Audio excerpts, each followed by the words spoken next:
Bookcase and Coffee presents Buzzing About Romance, a quick shot of romance. Hi, everybody, and welcome to Buzzing About Romance, a quick shot of romance. On this episode, I am joined by podcast contributor Rachel, and we are reviewing Finding Monica by Susan Stoker. Welcome back to the podcast, Rachel. Thanks, Leah. All right, you want to go ahead and read the synopsis from Goodreads for us? Yep. Years of abuse at the hands of her father has taught Monica Collins she can't trust anyone, especially military men. Since escaping her home, she's built a successful career as a nanny, showing other kids the love she was denied as a child. But when her employer's ambassadorial home becomes fair game for intruders during a riot, she's forced to rely on two SEALs to get her to safety. Basically, her worst nightmare come to life. Stuart Pid Hall is used to people being scared, panicked, and confused during a rescue mission, but Monica's deep animosity and distrust is a surprise, until she shares a bit of her story. He can't blame her for hating all things military, or for being outraged when his commander demands the SEAL team escort her back to Hawaii. Turns out the ambassador's home was specifically targeted, and Monica's the only person who's faced the intruder and lived. No one is prepared to learn the man has ties to the Navy. When he decides to use Monica as a pawn for his revenge, she'll have to overcome years of deep-seated fear and put her trust in Stuart's hands if she hopes to see another day. Finding Monica is the fourth book in the SEAL Team Hawaii series. Each book is a standalone with no cliffhanger endings. Okay, so this was released May 10th, 2022, so it is new. The tropes are man in uniform, damaged heroine, slow burn, and it's found family in the sense where it's the SEAL team is the family, and each woman that comes into the equation is just added into the group. It is from the series SEAL Team Hawaii. This is book number 4, and it is a interconnected standalone. You can read it as a standalone, but you definitely miss a lot of past storylines, and you want to read these series like in total in order to get the best view of the series. And the put out percentage is 95%. So this is an extremely slow burn, even for Susan Stoker, who likes a slow burn, but it makes complete sense with the way the story plays out. Yep, completely agree. Okay, so let's talk about Monica. So Monica Collins, she has quite a few hangups. Like, her dad was an ass. I mean, really, there's no other way to do it. Talk about, he was abusive, he was manipulative, he was just not a good person at all. So like, her past created a ton of trust issues for her.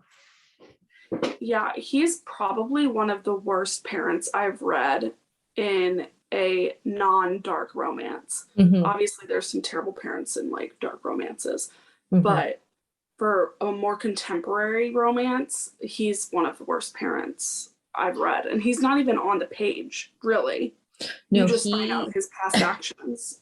Yeah, and you find out that he had passed away like years ago, and I'm not going to tell you how it happened, but when you find out how it happened, you're like, oh, karma has gotten you, and you're a little bit happy about it. Yeah, I've never hated a character so much that didn't have any dialogue in the book. Yeah, he was the worst. But as you get more of Monica's story and her past, and you understand the hangups that she has, because right off the top, like, they don't, like, the way in which they meet is not ideal, because they are rescuing her from the safe room in a home that has been ransacked. And if it had not been for the kids that she takes care of, they would never have even tried to find her.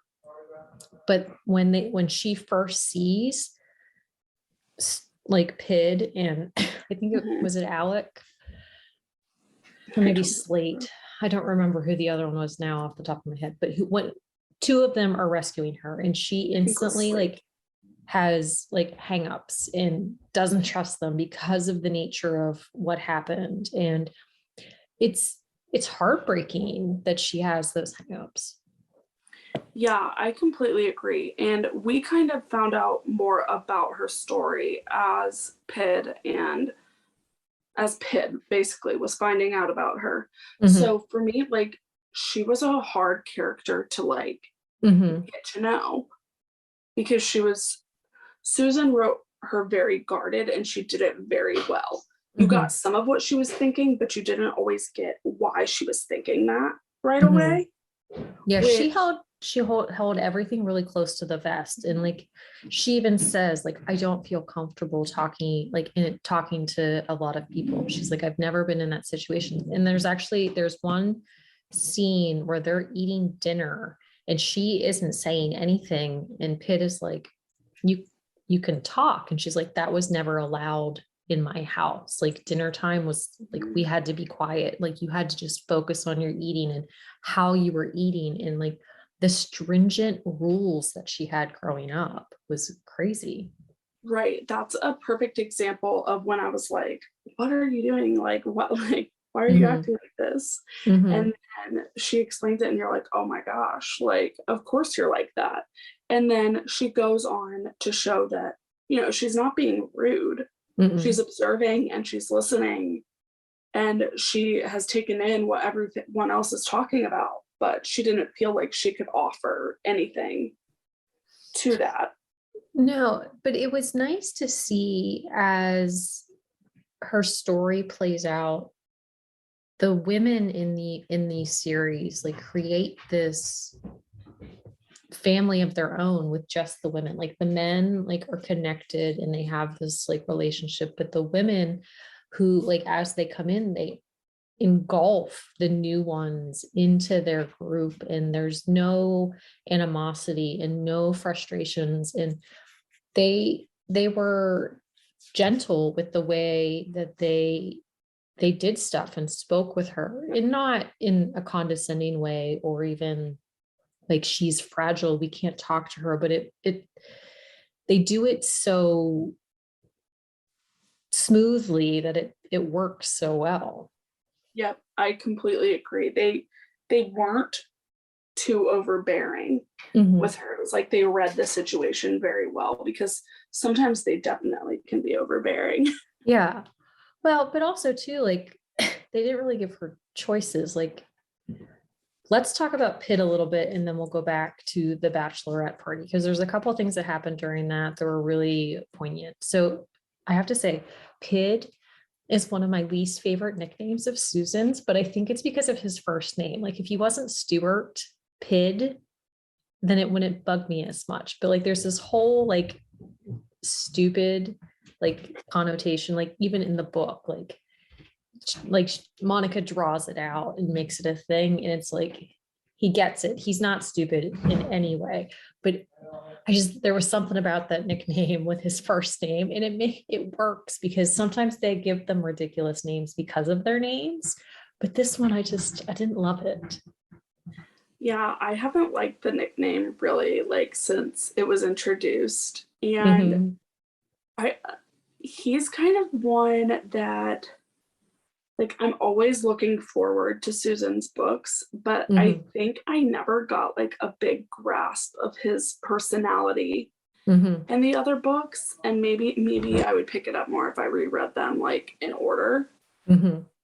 But and I don't know if it's because of his name and I have like an underlying I don't thing, think it is or though, because he's been a little bit more of a anomaly. Like it's not because none of them are ever front and center, but there's little pieces like they're like Jag and Carly, like their storyline has been really woven into like this series so far, but they are the next book. and same with Um, Ashlyn and Ashlyn and Slate. Slate, their Yeah. story, which that is something that is different about this series, and we'll talk about that in a little bit too. But I think that's part of it is he's been in the back Yeah. for a lot, like the first three books. Like he's not in the back, but he's in the back. Like he's just not one of those front and center characters. Like he's not this huge personality that is like out there. But you end up loving him by the end of the book. Like he's so Yeah. caring and so gracious and he just treats her so well. Yep, I completely agree. I loved him in this book. I Mhm. thought like he was super understanding. He handled pretty much every situation very well. And Mhm. when it seemed like he might slip up and mess up, like he never really did. Mm-mm. No, and one of the huge things in this story from page 1 to 95% when they finally like get down to business. And let me tell you, once they get down to business, they don't stop. So there's that. But trust is such a huge factor of this book. And I love the idea about it because he understands her hangups, like once he gets like her history, but he does not force her to make any choices or any decision, but continually shows up for her when he like needs to, and continually shows her like he can trust her. Like she does something that her dad would have gotten mad at her for, or had like a poor reaction. He doesn't do that. So like he is almost like rewiring her way of thinking. Yeah, I completely agree. He was constantly like reassuring her Mm-hmm. that she didn't need to do X, Y, and Z, or she could do X, Y, and Z, and he Mm-hmm. didn't care either way. Right. And I think it helped that he was like not the typical military man Mm-hmm. in her brain, because like his house was a mess. Yeah. Like perfect example. Like, Mm-hmm. she's like, She my walked in dad's the house door. would have never been Yeah. like this. I would have never been able to do any of this. Like, I think that in itself, like, really helped her kind of realize he really isn't like how I thought military Mhm. men were. Well, and she has this skewed perspective too, though, because like when they are talking about how like she grew up, like her dad was in charge, like her mom was very passive, but she was homeschooled. She was like drilled into learning things. And so like she had this militant upbringing, but she was not exposed to other people because of the control that her dad wanted over everything. And so like getting out into this like very military heavy situation that she's Yep. forced into, which doesn't help at the beginning, but she sees like even the way, like not even just Pitt in the way he lives, but the way like Mustang treats Elodie and Alec treats Kenna, and like just the relationships of the people around them are vastly different than anything she saw. Yep. Yeah, I think the fact that she was so observant like helped her in those instances, because she was able to just kind of sit back and see that everyone was like warm and welcoming. They were what they seemed. Well, and I think like the bachelorette party. So Kenna and Alec get married in this story. And so they have a bachelorette party. And I think at the bachelorette party, the fact that the women were like, okay, so you're going to do this and you're going to do this, and you don't really have a choice. And but they also understood like when she was just sitting back and listening, like they let her do it. They didn't force her to like talk about things she didn't want to until they get to Baker.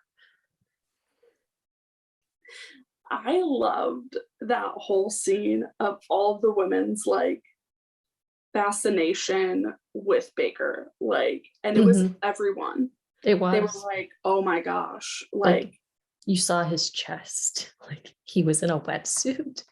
Like they're like going down this list of like attributes for him, because I mean he's a silver fox. He is. And so they and he's an enigma, because nobody really knows. And they're like, you spent time with Baker, you did this, and he actually plays a huge component in this book, which is interesting with the way it plays out.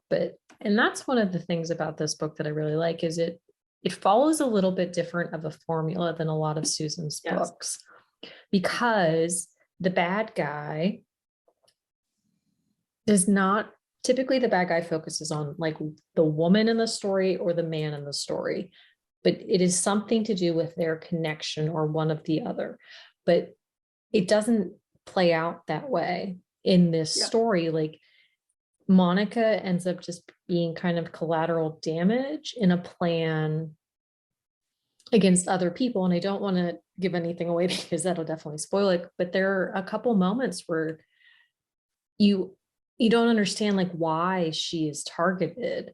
And then you find out originally like she just was collateral damage, but then like things transpire and things change. And had she not been where she would have been, like things would have, like the entire story would have been so different if they didn't go back and get her.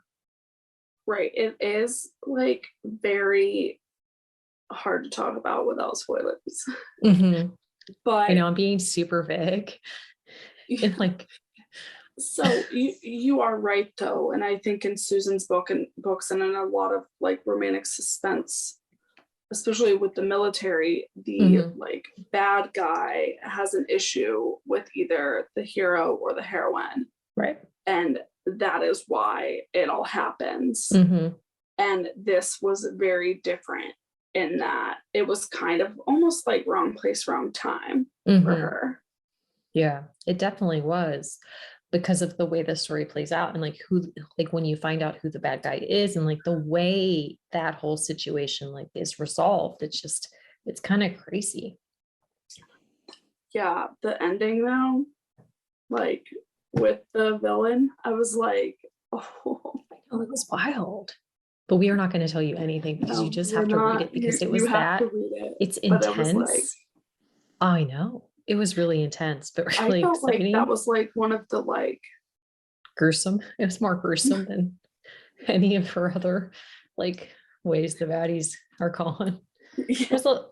Well, yes, but I feel like it was valiantly deserved the way it played out. I mean, I can't say I felt bad at all, but I was like, oh, we're doing this. We're doing this. We're doing this. You're going that way. But there are a couple times where Monica has her one hand is damaged, and you when you find out why and what happened, I honestly teared up because of how it happened and the fact that she has such hangups, because like it is a huge part of like why she has hangups, and I wanted to cry so hard.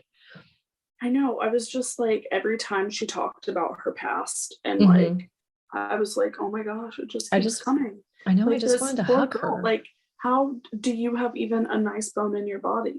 That's the thing. Like she was a nanny, and like she constantly talked about how she's better with kids, and it's like she had the upbringing she did, but she's like so good with like any kid that she would come in contact with. And like, I mean, you aren't a nanny if you aren't good with kids. Exactly. I was like, oh, like, I don't think I would be that nice. I mean, I don't feel like I'm that nice, and I wasn't raised in that kind of environment. That's another story. Okay, so did you like this book? I really like this book, but as you know, like we're in the same boat. Like I love everything Susan writes. So even though it was different, it was no surprise that I really, really like this book. I did too. It's actually nice that she switched it up a little bit, because not that I don't love like her formula, but I like the fact that like she's not afraid to take a different direction and take a chance and like go like try something a little bit different. Yep. Agreed. So who would typically like this book? I think military romance fans for sure. If you like a slower burn, because it's extreme, definitely a slow burn. So slow. But the trust, when you find like there's a quote about the trust, and I don't want to say it because it's really good, but the trust plays such a huge part in the slow burn. Yes. And if you like found family, big groups of friends, like I think you would like this book in this series. Yeah. And I mean, she's pretty damaged, but it's not about like, Pitt does not look at fixing her. It's where she like her growth throughout the book. It I mean, he helps her see things, but like it is all like her choice. So would you Yes. recommend this book? Yes, I would definitely recommend this book. While it is a standalone, this is one of the few I think that, like, I think you should read this series in order. Yeah, I definitely like, especially with the way this series is playing out with Carly and with Ashlyn, and the fact that they were introduced so Baker. early, and Baker. You're right. Like she doesn't typically do that. Usually you meet the heroine either in that, like the previous book, or the book that it's going to happen. So this series, like I've read series before for her where you can kind of jump in the middle and you won't be lost. I don't think you would be lost if you jumped in the middle, but I think you would get a better understanding of the characters as a whole reading it from book one. Completely agree. Okay, so we do have a special programming note for the summer months. We will be going down to just one quick shot of romance a week. Those episodes will drop on Thursdays starting June 9th. And this is a great time to either catch up on past episodes of A Quick Shot of Romance or revisit some of your favorites. So do you have a book you think we should review for A Quick Shot of Romance? If you do, send us an email at thebees@bookcaseandcoffee.com and we will take a look and see if it is something that we want to talk about. Well, thank you so much, Rachel, for joining me to talk about Susan Stoker, who we both love. Yes, perfect book for us. It is. All right. And until next time, happy reading, everybody. Find us on Instagram at Buzzing About Romance or on Twitter at Buzzing Romance. If you like the podcast, please leave a review. If you'd like to support us directly, join the Bookcase and Coffee Patreon and receive exclusive content only available to Patreon members. Check out bookcaseandcoffee.com for our on-the-shelf show notes.